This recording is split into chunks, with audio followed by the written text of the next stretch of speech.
Hello and welcome to the podcast. I'm happy to be with you here today. Real quickly, one of the things that really helps us is if you can scroll down on the podcast app and write a review for us. That really just helps us be able to get ourselves out in the world a little bit of a bigger way. And I would so appreciate it if you would just take the time to give it 5 stars if you think it's worthy of 5 stars and to write us a little review. What we're going to talk about today, we're going to talk about how tiny changes can make a big difference.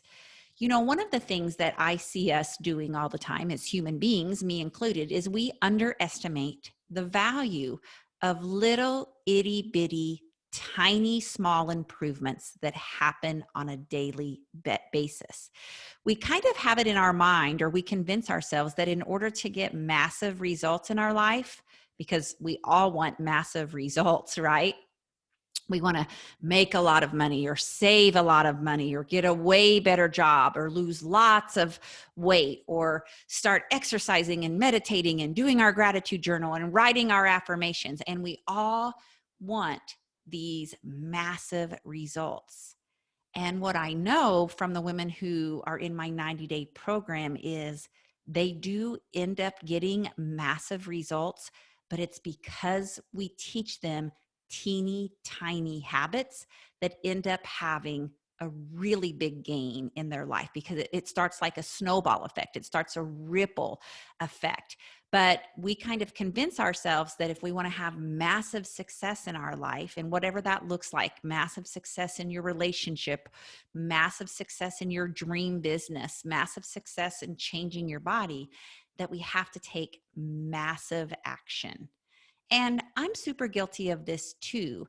But what happens is we put this crazy amount of pressure on ourselves, and we feel like we have to make these earth-shattering changes in our life.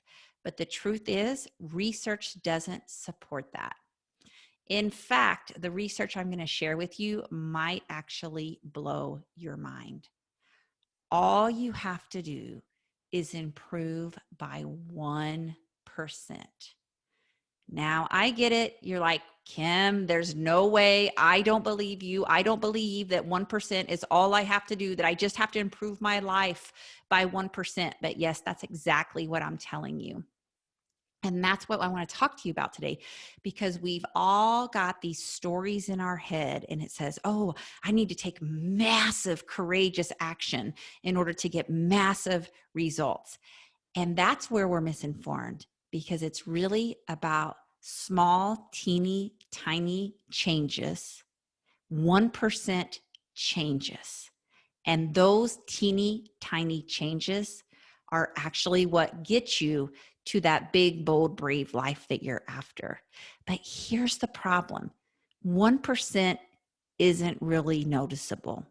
And so we quickly dismiss it because we don't notice it at first. But actually, 1% over time is super impactful, and I'm going to tell you why.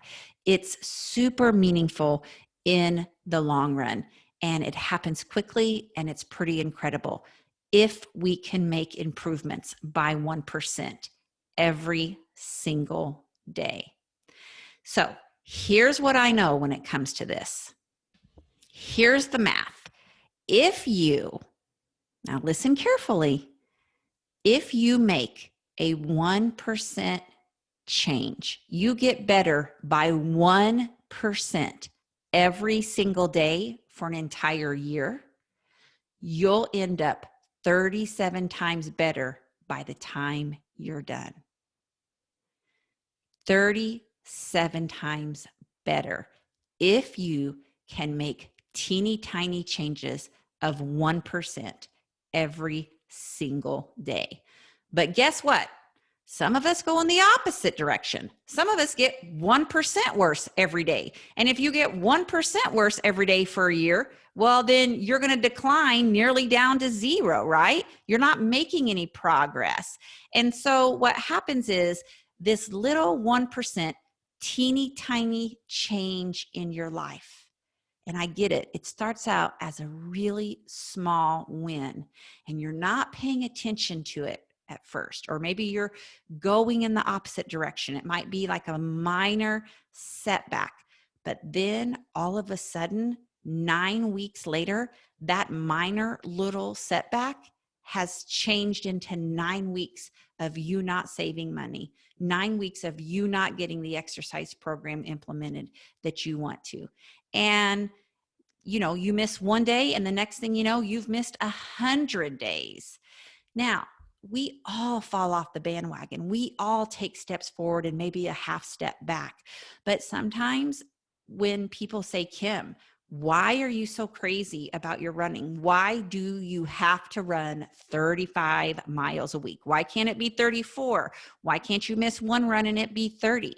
And it's simply because what happens is the research is really strong that once you fall off the bandwagon one day, that one day can turn into two, that two turns into five, and that five turns into 9 weeks later, and you haven't yet started your exercise program. And so what we're really talking about is we're talking about habits. We're talking about teeny tiny changes that are in the direction of where you want to go. And habits work a whole lot like compound interest. I don't know if you all know about compound interest, but I'm crazy about compound interest because this is how people can save money, and it begins a ripple effect, and it starts by saving very, very little. Dave Ramsey talks about this. We've had many compound interest conversations with our 20-year-old son because we're trying to help him understand the value of investing his money and saving it at a very young age, because frankly, my husband and I did not do that. We did not know about compound interest. We did not know about teeny tiny little habits that end up having a huge effect on your life. Being able to save teeny tiny amounts, that rolls over into compound interest, which I'm going to explain to you. And then I'm going to show you how that affects your life in other ways. And so, back in the day, my husband and I, we didn't choose to save money. We opted for the $500 a month car payment versus, driving a $2,000 car maybe that was reliable and putting that $500 a month in the Roth IRA. But then we took Dave Ramsey's money class and we started to learn about compound interest. And we became really motivated to begin saving money. And so I'm not going to give you the exact numbers, and you can actually Google this. It's a Dave Ramsey video on combined interest that, let me tell you, will be worth you Googling and watching. But basically what happens is you have two different people. Let's take person A and person B. And so person A actually begins to save $2,000 a year from age 18 to age 26. All right. So $2,000 a year from age 18 to age 26. Okay. So if person A, and bear with me here, saves $2,000 a year, let's say they start at age 19. All right. So at age 19, they put $2,000 into an investment. At age 20, 21, 22, 23, 24, 25, 26. So they have 8 years of putting $2,000 a year or $167 a month in a retirement fund. All right. So this means that after 8 years, person A has invested $16,000 in a retirement fund. Now, let's pretend that person A stops contributing, and from age 27 until age 66, when they retire, they never contribute another dollar. Now, let's take person B. And person B is like Kim and Scott Strobel. They don't start saving until they're 27 years old.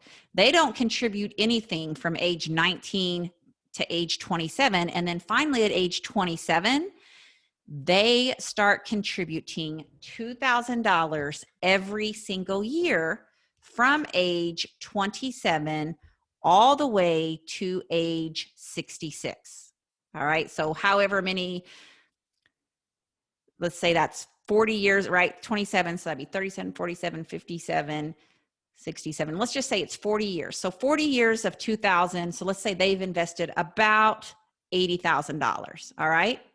So hang with me because I'm going to show you how compound interest works, but I'm going to show you why we need to do compound interest in our personal development goals as well.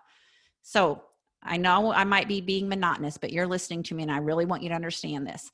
So person A has 16,000 invested. They invested 2,000 a year starting at age 19. They stopped at age 26. They never invested any more money. Person B invested like $80,000 starting at age 27 every single year until age 66. So approximately $80,000 is what they invested. Here's what we know. Person A, the one who started 8 years earlier.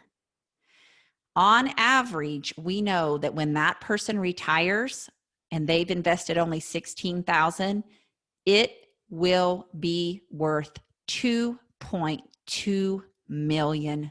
$2.2 million. This is what we've told our son. We're like, dude, just save your money. Don't go out and get a fancy car. Save your money, $2,000 a year. And he's done it. He's done it actually since he was 17 years old. He started putting $2,000 a year in a Roth IRA.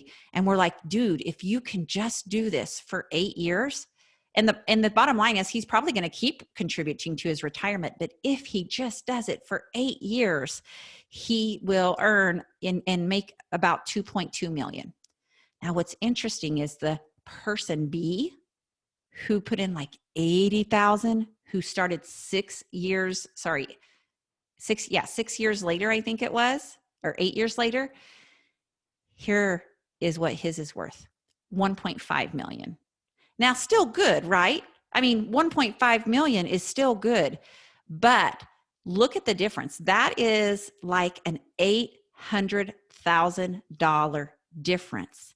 And he never caught up with person A, who only put 16,000 in, and person B put in 80,000 and still in the long run was unable to catch up.